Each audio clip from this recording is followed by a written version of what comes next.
Well, I don't know why I came here tonight. I had this feeling that something ain't right. I'm so scared in case I fall off my chair, and I'm wondering how I'll get down the stairs. Clowns to the left of me, jokers to the right. Here I am, stuck in the middle with you. Well, I'm stuck in the middle with you, and I'm wondering what it is I should do. Hello and welcome to the Barely Noticed podcast, a podcast focusing on queer history and the history and development of bear subculture. In this episode, we are joined with Dr. Nicholas McGlynn to discuss the sociological developments of bear subculture and bear spaces in the United Kingdom, a topic extensively researched and written upon by Dr. Nick. Dr. Nick is a senior lecturer specializing in sexualities, and particularly lesbian, gay, bisexual, trans, and queer spaces. Since completing his PhD in 2015, he's worked on a variety of national and international projects focused on LGBTQ and equalities. He is the author of the monograph study Bodies and Boundaries of UK Bear Spaces, and his current research concentrates on the geographies of bear subculture and especially bear culture in the United Kingdom. Dr. Nick, thank you so much for joining us today. How are you doing? Thank you so much for having me. Yeah, I'm very good, thanks. Yeah, I'm very glad to have you on and we're able to discuss your research. I prepared a sort of list of questions I wanted to ask you and about your research, but I figured first, before we get into all that, I could ask a more personal question. What made you interested in studying bear and queer spaces? Were you always interested in these topics of geography and sociology of LGBTQ spaces?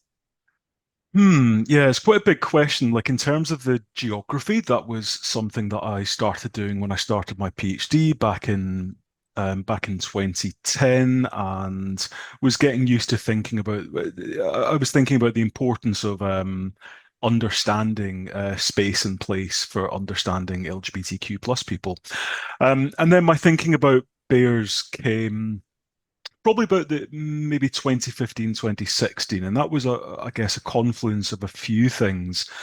First of all, I was pretty fat then, and I was very conscious of what it feels like to be fat, not just in everyday life, but to be a fat gay man in kind of mainstream LGBTQ spaces or GBQ men's spaces. So that was on my mind, kind of fatness and the experiences of fat GBQ men. And with bears, I guess I was just surprised by how little had been written about bears, in academia at least. My own kind of like feeling of being a bear and connection with bear communities has ebbed and flowed variously over the years. But I was conscious that when I was at my biggest, it was bear spaces where I felt kind of the most comfortable and relaxed in my body, and so these were the kinds of things that were on my mind. The kind of lack of research that had been done about bears, how fragmented it is across academia. So there's not very much disciplines speaking to each other. There's not much development. There's no big projects. It's all just little pieces of work here and there. And then kind of like connecting it to thinking about space and place. So all that kind of came together for me around that time and sparked off my studies. Mm-hmm. And when it came to the studies that went into your monograph, Bodies and Boundaries of UK Bear Spaces, what sort of research techniques or resources did you find most helpful in conducting your work and research into bear culture? So I guess the first thing that I looked at, which is what any researcher should look at, is the existing research, the existing writing. Like I said, there really is not very much academic work on bears. There is some, but it's a series of pretty kind of small scale studies, really. So it's very, very piecemeal. But I worked hard to read, I hope, pretty much everything that's been written in the English language, at least. That's a big caveat, about bears in academia. That's not a ton of stuff. And then also reading, writing, and scholarship by and about bears from outside of academia, which is so important. I hope that most academics studying sexualities would say that it is really important not just to fixate on what's published in academic journals. There's loads of really good writing, thinking, scholarship, research happening outside the university sphere. So I was reading a lot of that kind of work as well. And there are a few useful books there, like I think anybody who's interested in bears will have heard, I believe your previous speaker, Les Wright. Les is certainly the kind of the OG bear scholar, and reading his two bear books is the first thing that anybody studying bears should do. So the first in terms of the resources, then it's having access to that kind of scholarship. Not everyone does have access to that. Just being at a university gives you access to so much of this because you have subscriptions to academic journals, you can order in books to your library to read, and so on. So simply being at a university is a huge and important resource. And also, frankly, money. Traveling to different bear spaces, even just in the UK, travel in the UK is very expensive. So just traveling to 5 or 6 sites around the UK and spending some time at them, it was a very expensive feat. So there's a lot to be said just for being able to be at a university and having a bit of funding to do this kind of traveling around. These are critical resources to do this kind of research. And then in terms of the methodology, I guess, after having read all of that work, it was about actually traveling to different bear spaces in different parts of the UK and spending time in them. So I suppose it's a kind of 4-part methodology that makes up my research. So the first thing was developing a database of UK sites that could feasibly potentially be labeled as bear spaces, and then using that to whittle it down to a smaller number of sites that I thought these ones would really work as case studies, and then choosing a selection of those sites to visit. And each site that I visited, I did a focus group with guys in the space itself at the same time as the event was happening, or in the pub or whatever. Interviews with guys outside of that, so in a private environment, and then writing up my own ethnographic and autoethnographic notes. So using kind of research methods developed from anthropology about studying cultures and communities and becoming part of them. So that's the kind of overall thrust of the resources and the kind of methods that I need for my research. Gotcha. It sounds extremely grassroots, if you don't mind me saying, the sort of methodology that you take to studying these spaces.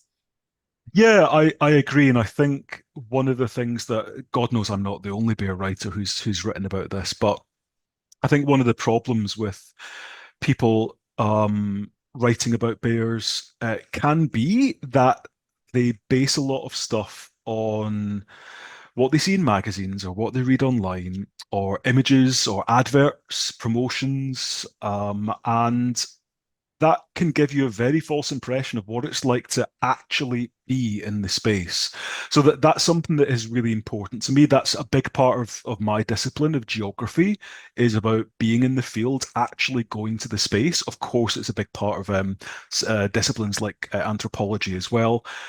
Because when you do actually go to the space, it can really challenge your preconceptions about what kind of people are in that space. What does a bear look like? What's happening in these spaces? Is what's happening in these different spaces different in different cities, or in a pub versus a club, for example? So actually going to the space is incredibly important for understanding what is really happening in bear communities, rather than just relying on, oh, I saw this big muscly guy in this poster, and Right. I saw this kind of like social media post with all these hashtags to it. Yes, that does tell us something about bears, but it cannot be the whole story. Absolutely. And I think that's a very excellent way to segue into my next question. I was going to ask you, we asked this question actually, or a close parallel question to Dr. Wright in our previous episode. But, as a term, what is usually meant by the term bear? What does it signify? Do we see a shift at all in its usage and what it's meant sociologically?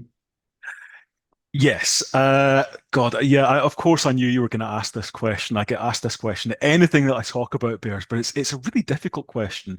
And actually, it will be really interesting to hear the different responses that your various people contributing to the podcast give. I must go back and listen to Les's answer again. Um, So yes, the meaning of bear is not a fixed one. That's probably the first thing to say. That of course we can gloss it as something easy, like, oh, it's big, hairy, gay, bi, and queer men, but there is no fixed meaning of bear. There can be no fixed meaning of bear. There are occasionally, if you read kind of wider bear writing and scholarship, there are occasionally people who attempt to have a kind of a fixed and bounded definition of this, drawing a line around something and saying within this line is bears and outside of that line is not bears. But again, going back to my response to the previous question, when you actually speak to bears and you actually go to bear spaces, a lot of that starts to break down very quickly. And actually, that is what the bulk of people who have written about bears have said. There is a general acceptance among bears that there is no singular fixed meaning, and there is no essential nature of bear that is fixed and unchanging across space and time. There is a general awareness that that is not true, and that bear has always been a bit vague and fluid. Partially that's because there's also an awareness of this is a relatively recent phenomenon that emerges in perhaps the late 1970s, probably coheres really in the early 1980s. That's when I was born, but at the same time, it's not a huge stretch of time ago. It's well within living memory. So Right. I think there is a general understanding that bear is not this timeless thing. Of course, it's come out of a particular context. And from that context, that geographic and historic context on the west coast of the USA in the early 1980s, it has spread from there. And as it has spread, it has manifested differently in different places and times, not necessarily wildly differently, but for example, in some of the really early depictions of bears, there was a lot less focus on body fat, for example. So I think a lot of the guys were notably less fat, and there was a lot more about not, I guess, not muscular in the way that we sometimes see muscle nowadays. The depiction of muscle has transformed dramatically over recent decades. But guys who were beefier, more muscular, had some body and facial hair. Those earlier depictions don't match up with bare clubs and social groups that were happening across the States in the late 1980s, when actually fatness became a really big part of being a bear for some of these. So even just within the USA, in that stretch of time, we see understandings of what a bear is, what a bear looks like, what is the bear community for. It transforms even in that space and time. Then when bear goes more global in the 1990s and the 2000s, we see bear bodies, bear understandings of what bear means or is supposed to mean transforms again across time and across global spaces, cultures, nations, and has variation within those different nations as well. So thinking about history, thinking about geography, thinking about culture, we can see that there cannot be a fixed meaning of bear. It's like trying to hold sand in your hands. It's always going to be slipping. So I think that's a really important thing to kind of start out with. I know that's not super useful because it's like, oh God, we're trying to study this thing and it's constantly kind of shifting and changing. But um, having said that, of course, when writing about bears and researching bears, you do have to do a wee bit of saying, look, this is roughly what I'm talking about here, guys. So when I do that in the book, at least, I'm not trying to do some kind of big conceptualization of bear in the book, but I do suggest that it's useful to think about it as a loose category that is applied primarily to men, but not exclusively. We also talk about bear spaces, bear magazines. So we do apply the term to people, to things that aren't humans, and that we should think about it as a loose category that has elements of both appearance and attitudes. Now that's something that I've drawn from writing about bears and bi bears. Les writes bear books, other bear scholarship. That combo of a certain appearance plus a certain attitude is pretty prevalent in bear writing. Now, both of those, the appearance and the attitudes, are actually quite, there's a lot of variety in them. Again, there's no kind of fixed bear appearance and there's no fixed bear attitudes. But when I listen to guys talk, because of course I asked all my respondents this terrible question as well. I said, what do you think is a bear? And yes, I did see even those guys who've not read this kind of bear stuff, and I didn't talk about appearance versus attitude to them, but that's often the way that they characterize it, is some kind of interaction of a certain appearance with a certain attitude. What I found in my research was that appearance does tend to be the instinctive primary way that people label other people bears. That was even when people weren't talking about defining bears and so on, just in their everyday chatting about, oh yeah, I saw this guy, he was really beary. It tended to be people's appearance. So I think there's a large part of it does come down to bodies and the way that people look. But again, the looseness is really important to bear in mind there. The only other thing that I would add to this is that in the book, I'm quite emphatic about that we should move away from understanding bear as an identity. I think that's particularly important in the UK context because the guys that I spoke to, and I'm speaking to guys who won Mr. Bear contests. I'm speaking to the organizers of bear groups, people who've been part of the community for decades and decades. And there's a great sense of complete nonchalance about being a bear. Guys were not hung up on it. And they also weren't, there wasn't a kind of necessarily a sense of anxiety about it. It was just like, it was kind of irrelevant. They were like, yeah, whatever, it kind of works for me, fine. So it felt much more like a category of convenience for people to say, okay, yeah, bear, that works with me, I'll go with it. That's actually what one guy said. I just go with it. Somebody said, I'm a bear, yeah, that seems to fit. Fine. And I'll go to this bear club because I like the guys that are there and I like the feel of my body in these spaces.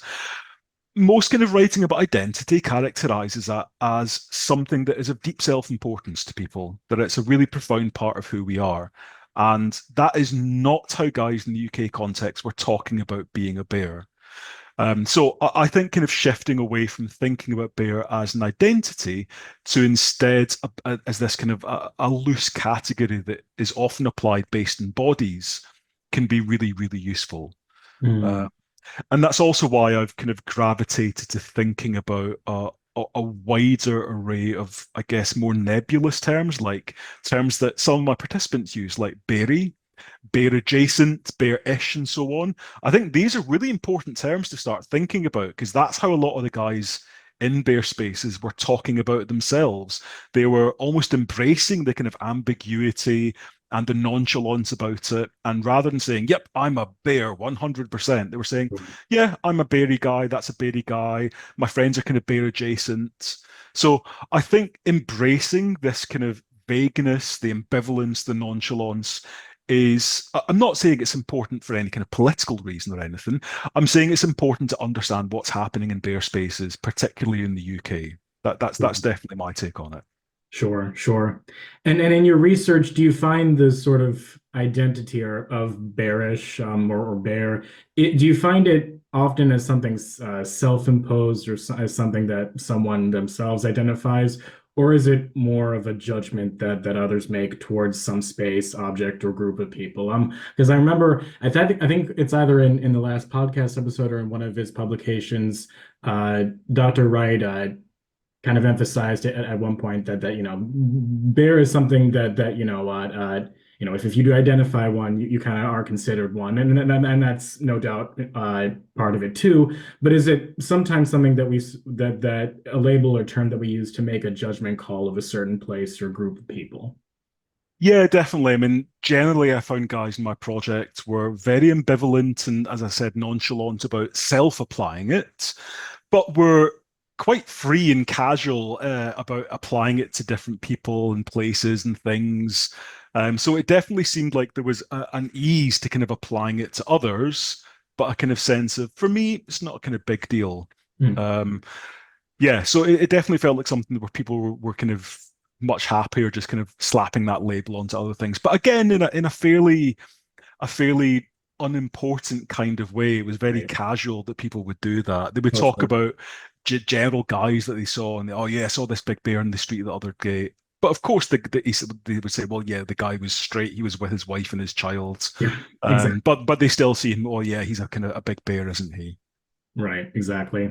And have you found any with the participants in your studies, have you found or experienced any reluctance among those to identify or classify themselves as bear? Do they find it as kind of a problem after a while to see themselves as that? I think guys tended not to see it as a problem, but um, but like I said previously, that it was a convenient category. Mm, Really it was the convenience and the comfort in specific contexts that would mean they would say, yeah, sure, I'm a bear.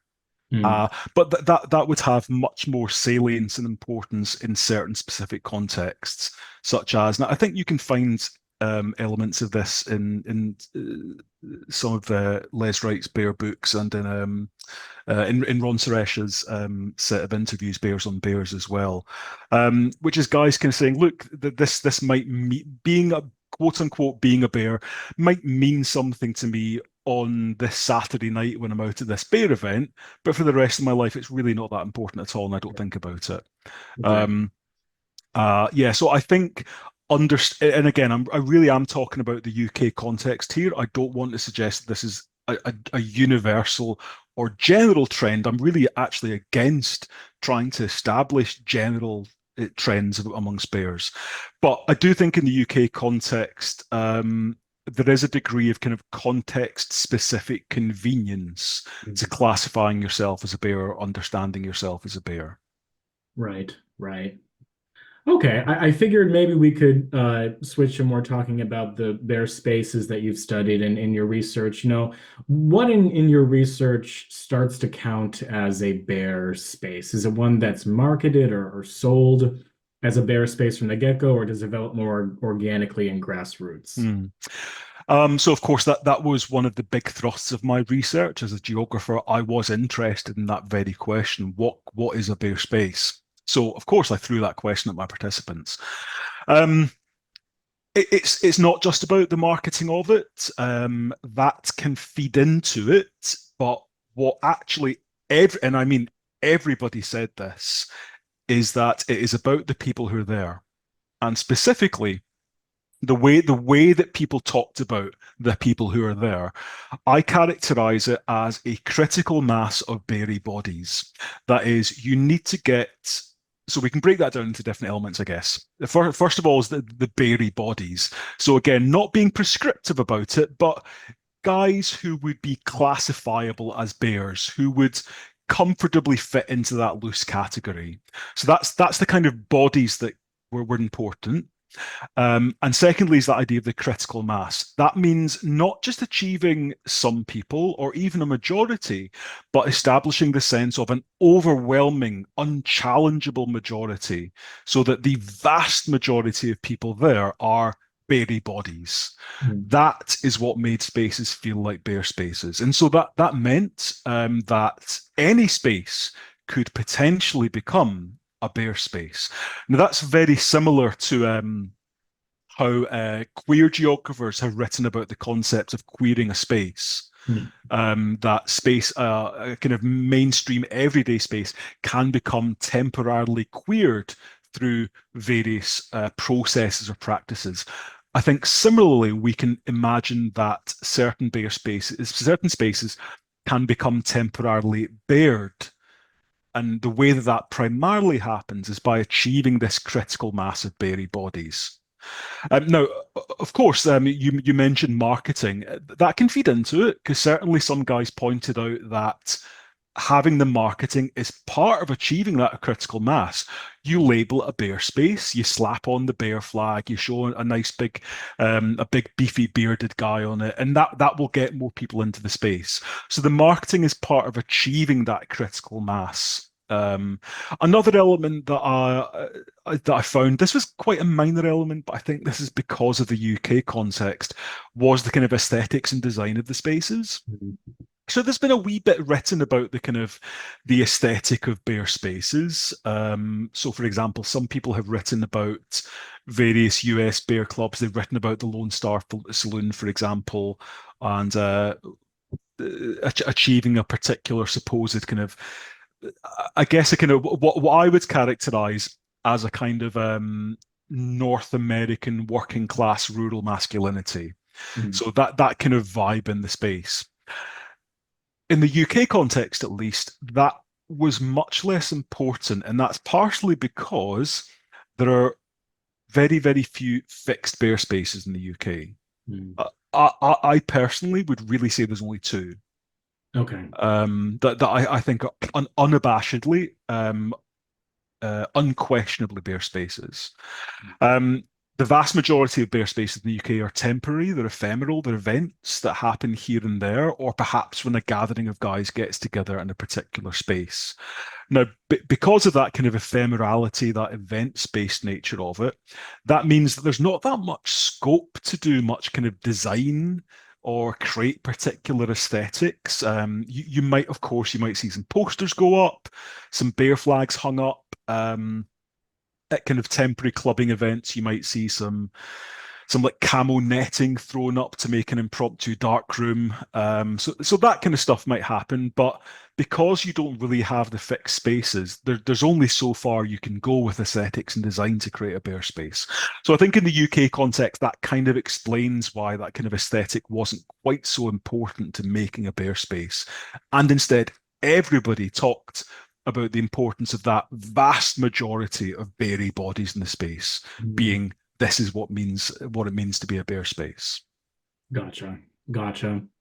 And have you found in your research, uh, does the focus on bare spaces, is it centered around necessarily sexual activity, or is it more generally a venue for socialization? I know that when we talked with Dr. Wright, when he spoke about sort of the broader sociological origins in North America, things like the bear hug parties were explicitly sexual, whereas Mm. in the UK, it's much more multivalent from what I hear. Yeah, I think that's fair to say. Again, this goes back to the UK and its kind of specific geographies, the spaces that are available. So it depends on the kind of space it is. So obviously, if you go to a bear night at a sauna, sucking and fucking is going to be part of the deal. Sorry, I don't know if I can swear in the podcast.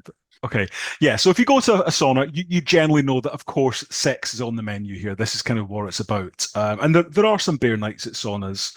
In the UK, I was very kindly invited to speak to one up in Leicester. Um, but in different spaces, so for example, at bear meetups in pubs, or a bear bowling night at a bowling alley, or even a lot of the kind of bear clubbing spaces organized by the bigger groups like Man Bears, Bear Scots, Brighton Bear Weekends. Sex does not seem to, maybe it's just that I'm not getting any, but but sex to me does not seem like the most important thing that's happening there. I did say that in some of these areas, like a dark room might be kind of set up and there's a bit of activity going on behind. But by and large, and certainly what people said to me was that the socialization was the big thing about it. People really appreciated the social elements of bear spaces, and they explicitly said that multiple times. Um, now, I did say that this is because of the kind of UK's geographies. In the UK, we don't have many big cities. So I'm in the city of Brighton and Hove. I think we've got a population of something like 280,000, Hmm. and we're in the top 10 of big cities in the UK. So the UK, of course, the biggest city is London, and you can have much more sexual bear events in London because there's more spaces, there's more venues available, there's more bigger venues available, and there's just far more people who can come to them. So that affords you the ability to create these more niche spaces. Because you can guarantee that you'll get enough kind of bodies in the room to kind of create that space. So I think at big club nights, at sex clubs and sex venues, yes, of course, you can have a very sexualized bear space. But I think in part because of the smaller population sizes we're talking about in other cities in the UK, and the lack of fixed bear spaces, of fixed venues, Mhm. it does seem that socialization is what guys were really experiencing and what they were seeking out as well. They commented so positively on getting to make friends and socialize with people. Right, right. And with respect, I mean, this was a question I was going to ask you as well. With respect to city size and population, do you find sort of the number of bears within a given city, does it correspond to its overall population, or are there more kind of ordinary cities, quote unquote, that have a disproportionate amount of bear bodies or Mm. identities? Yeah, so I use that term ordinary cities in my book a few times. That's actually drawing on some other work by geographers, which is again speaking to the UK context and of the importance of thinking about other cities than London. Um, I'm so tired of reading LGBTQ stuff in LGBTQ spaces, and what they actually mean is LGBTQ spaces in London. London is the exception. There is no other city in the UK like London. Yes, Birmingham has a very large population as well, but not remotely as large as London. Manchester has a very large population, but not remotely as large as London. So when I'm writing about ordinary cities, I'm really trying to emphasize that London is the exception. We cannot keep fixating on London and saying that what goes in London goes for elsewhere in the UK. So yeah, I think thinking about what you said, city size and population is really important. But with regards to the number of bears in a given city, that's extremely difficult to answer because there is no good evidence on the number of bears. I would love to do some future research that starts to try and establish that. But right now, there really is no good evidence anywhere on the number of bears. And of course, that issue is linked with the definitional issues of bear, of Right, who much counts as a sense. bear, who doesn't count as a bear, the ambivalence, the nonchalance about it, the fluidity of the definition. So it's an extremely difficult, even if somebody gives me hundreds of thousands of pounds and says, right, Nick, do the big bear survey and find out how many bears there are. I'll give it a good stab, but ultimately that's going to be a phenomenally difficult question to answer. Um, I think in the UK, maybe in cities like the one that I'm in, Brighton, which kind of bills itself as kind of the LGBTQ plus capital of the UK. Certainly in the last national census from a couple of years ago, we found that Brighton probably has the highest number of LGBTQ people per capita in the country. So I think we're looking at something like I think it's something like about 12 to 13% of people in Brighton fit within LGBTQs plus somewhere.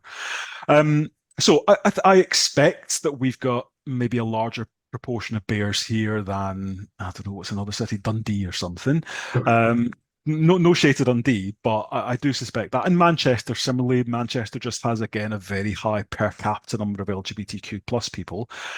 But that proxy about how many LGBTQ plus people do we think are in the city, I think that's the only way that we could try to roughly measure how many bears might be in the city. And also, I guess, the presence of a bear venue might help us think, well, maybe there's more bears here. So, for example, one of the fixed bear spaces in the UK, and in fact, the only one with bear in its name, is the Bristol Bear Bar in the city of Bristol. So maybe there's something going on in Bristol, and yeah, so it's a very, very difficult one to answer. Um, Undoubtedly, some cities have more bears than others, but we just don't have kind of good evidence to talk about that, I think. Sure, sure. Well, you know, much of your studies, much of your studies has been conducting research on bear spaces in the UK. Maybe if I can sort of follow into the next topic I was hoping to bring up, questions of policing and exclusion.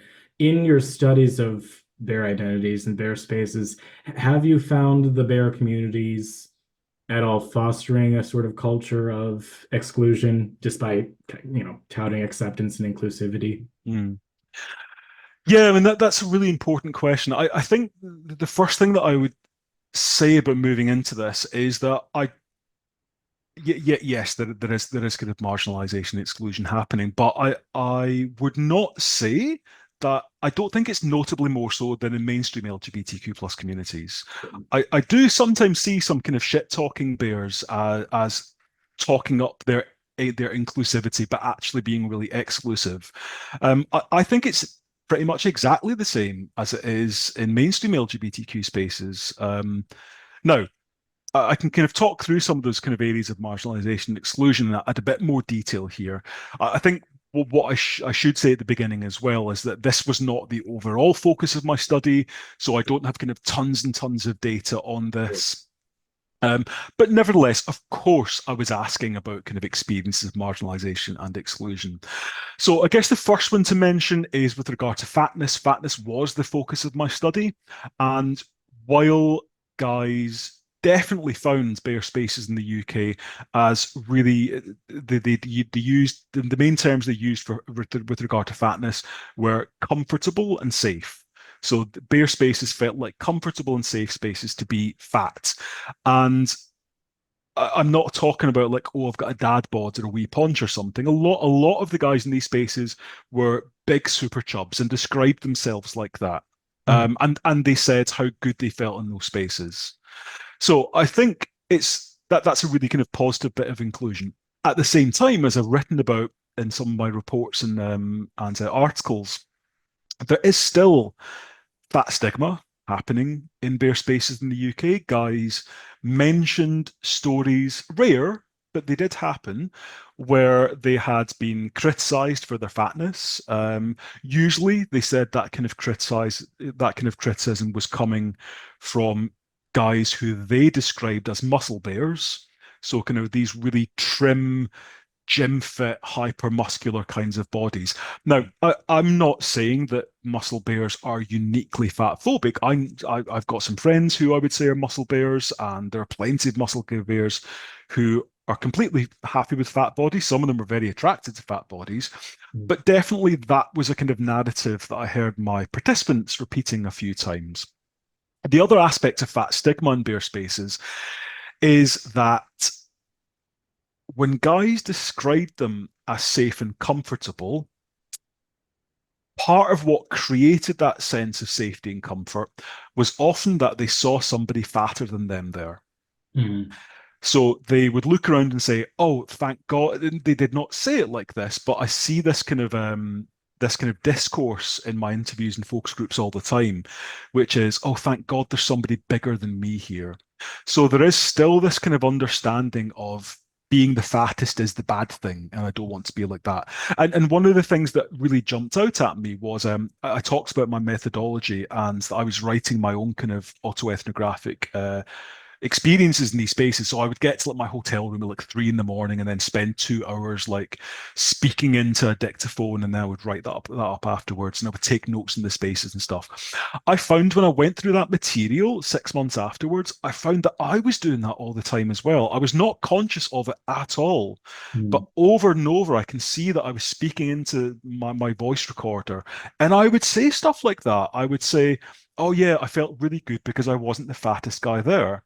So I think this is a really kind of significant thing. Not necessarily that guys are being actively fat phobic, but there is still a pervasive sense of fatness and being the fattest as negative. So that's kind of quite a big and difficult issue to deal with. So that kind of, I suppose, adds a bit of nuance to this idea that bare spaces are universally or 100% fat inclusive and so on. With regard to other areas of marginalization, almost all of my participants were white, but I had a couple of guys of color who took part, and they certainly talked about experiences of racism in mainstream, but also bare spaces. Some of the participants who were white they raised it themselves as well. They were conscious that this is a thing that I've seen, or they were saying they were really conscious that there were not many guys of color in some of these spaces, and they identified that as an issue that they wanted to address. And certainly there is some wider writing by bears of color who talk about racism in bare spaces. So I think that's a really important thing to address. It's not something that I can talk at length about because that was not a focus of my project, but certainly there is much work to be done there by bears of color. Mm. I can probably talk for quite a long time about Sure, marginalization. sure. Like I said, I don't want to give the impression that bear spaces are like riddled with kind of exclusion and marginalization, but I suppose it is important to raise this kind of stuff. Mm. The other kind of big one was with regard to women in bear spaces. Mm. So this, I have a whole chapter in my book about this because I felt it was so important, but it was also a really difficult chapter to write. So bear spaces are not always men-only spaces. Mm. They tend to be 100% or perhaps like 95 to 100% men. Certainly there are bear spaces where there are women in them. There are different kinds of bear spaces. You're probably not going to see women at bear saunas, but for example, Brighton Bear Weekend has a lovely garden party out in one of the local parks every year, and there's plenty of women who attend that. Sure. So, and at Bristol Bear Bar, for example, plenty of women go there and socialize. So it does happen. But in some kinds of bear spaces, and especially any of the club nights in particular, lots of guys felt extremely uncomfortable about women in the spaces. The I think there is definitely, for some guys, a kind of degree of misogyny behind that. Mm. And actually, quite a few of my participants said, particularly amongst much older bears, they felt there was a degree of kind of lurking misogyny. Mm. But I think that's not the only reason Sure. why women in these club environments made guys feel so kind of alarmed. I wonder, I mean, this is purely speculation, but I wonder if a concern, perhaps in some of the participants' mind, is a question of maybe like a lurking voyeurism that there might be concerns about. I mean, I'm sure that there are sort of lesbian corollaries where there's concerns about, are men going to be looking at us engaging in activities that they find exciting Mm. that would be very off-putting and we wouldn't want to experience that. Maybe that's the sort of I'm trying to be as generous as I can, but that might be where I would go. Yeah, I think it is important to be generous and not kind of just like say, well, this is obviously 100% just a kind of dripping misogyny. I think you're right. In my analysis of how guys characterize that, um, I felt that one of the issues was that kind of worrying about kind of this voyeurism, but particularly it was for fat guys. Fat guys found club spaces in particular is where they would take their top off, and that was a huge thing for my participants. Every guy remembered the first time they took their top off in a bear club. And that experience of it. I remember that. That's the first anecdote in the book, is my experience of doing that. And it seems to be a big universal thing for fat guys in bear spaces. And it did seem to be that the environment in which fat guys in particular had their tops off and were either nearly naked or in some cases were naked, they felt very vulnerable in their fatness when the sense that this is a bear space was challenged. So remember, previously I said that what makes a space a bear space is that critical mass of beary bodies. Mm. And it does not take many non-beary bodies to disrupt that, Sure. to make it feel like, oh shit, is maybe this doesn't feel like a bear space anymore. That is how guys talked about it. So even, yes, there were instances where guys talked about women coming into bear spaces and kind of pointing and laughing at all the fat guys, basically. Mm. That did seem to happen, but that was a relatively rare thing, I think. Mm. And in fact, what more often seemed to be the worry was just this feeling of uncertainty about why are they here? Mm. Are they laughing at me? Are they giggling behind my back at my big fat body? And just a general sense that this space that previously felt very safe and comfortable because there's lots and lots of other bodies like mine here, and a general sense of we're all kind of on the same page with regard to body inclusivity. When you see, and it is a very visual thing, when you see people who suddenly don't kind of fit into that, it creates this kind of worry of, it brings that kind of sense of the sense of your fatness back to you, and people started to feel really worried about, oh, are they looking at me? What do I look like? So I think that's the kind of the issue that I felt was underlying a lot of it. Now, of course, you could say the same thing for twinks in bare spaces. You could Mm. say the same thing for straight guys in bare spaces, but Okay. they weren't seen as such of a problem when it came to twinks. A Mm. lot of the time, guys would say, well, look, they're probably here because they're chasers and they want to fuck fat guys. So there was a sense that they could twinks or kind of slim guys who were in bare spaces, they could kind of be conceptually fitted into a box that would make sense for them to be in this space. That, Mm. oh, he's probably here because he wants to fuck, like he wants a daddy, or he wants to kind of fuck chubs or something. Right. With straight guys, there was just a general assumption that, well, they will not be here. Now, there are some straight guys in bare spaces. A few guys have kind of stories to tell about that, about they would have a straight friend who would come just because he was fat and really liked the atmosphere in there, and he could take his top off and dance and stuff. Um, but I think in bare spaces in particular, a lot of straight guys can easily fly under the radar there, and they don't have a big sign on their head saying straight, so they were kind of more invisible in these spaces. It was just through that kind of visible difference and not being easily slotted into a box that women were often felt to be kind of problematic, not because they'd done anything wrong. And I think that's the really difficult issue here. A Mm. lot of these women came to bare spaces, and I've seen plenty of women in bare spaces who've been there as my friends, because they like the atmosphere, because they're friends with other guys who are there, because they're fat themselves, fat lesbians, fat non-binary people, and they want to go because they love the atmosphere.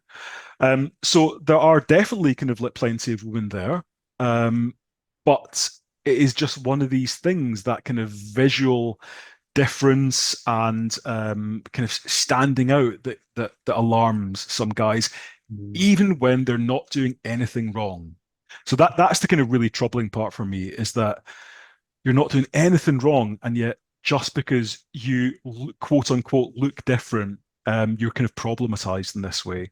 So it's a really kind of big, difficult issue to work around. I've written about that in a chapter in my book. It's one that troubles me a lot, Yeah. because I'm trying to be. You used the word generous earlier. I'm trying to be very generous and sympathetic to everybody involved. I don't want these men-only spaces that stop women at the door and say, "No, you can't come in." Mm. But at the same time, I think there is great value in making sure that there are spaces that feel safe and comfortable for fat guys who get. I'm slimmer now than I was, but being a fat gay man can be really shit. It's really, really shit. Mm. And so I think it is important to have these kind of spaces. So yeah, these are kind of really big, difficult issues to grapple with. But I hope, as I say in the book, I hope that we can grapple with it in a kind of spirit of mutual generosity. Mm. I hope. Right, right. And one of the things I liked that you made clear towards the end of that chapter is, you're not drawing attention to these issues, purely for an eye to criticism. You're doing it kind of out of love for the community. You sort of want the community to be its best self, so to speak. Yeah, definitely. And also because so much fat inclusive work and thinking has been done by women. Mm. In fact, not so much. The vast majority has been done by women. And so I think if we are to kind of create spaces that feel good for fat guys, we have so much to learn from fat feminists, from fat activists who are women. So I would like that kind of link to be fostered. Sure, sure. All right. Well, Dr. Nick, this has been a fantastic interview. Thank you so much for coming on. If I can maybe ask a closing question here, what would you say is sort of the central, if any, takeaway point you'd like our listeners to have as we conclude this interview? Is there any sort of particular aspect of your research you'd like to sort of establish or get across, Mm. especially? I think I think two things. Maybe first of all is that God knows I can be very critical of bear communities, but I think that bear is a valuable phenomenon. Not I don't think it's 100% positive all the time, obviously, but I think bear as a phenomenon provides a valuable social and sexual opportunities and spaces for GBQ guys who are marginalized because of their bodies. So I think there is great value to bear in that. The other thing I think is about variability and difference. That I think it's important that we are pragmatic about how bear does not have one fixed meaning, that it doesn't manifest in one way. Not for some kind of attachment to fluidity for its own sake, but because that is the reality of how bear spaces are and how bear communities are. So I think it's really important to grapple with the idea that bear as a phenomenon can manifest quite differently in different spaces and times, both globally, but also even within countries, maybe even with variance between different spaces in the same city as well. So addressing that kind of variability, I think, is a really important thing for studying the reality of bears right now, and especially as we move into the future. Mm-hmm. Well, Dr. Nick, it's been a pleasure. Thank you so much for coming on. Thank you so much for having me. Looking forward to hearing the rest of the podcast series.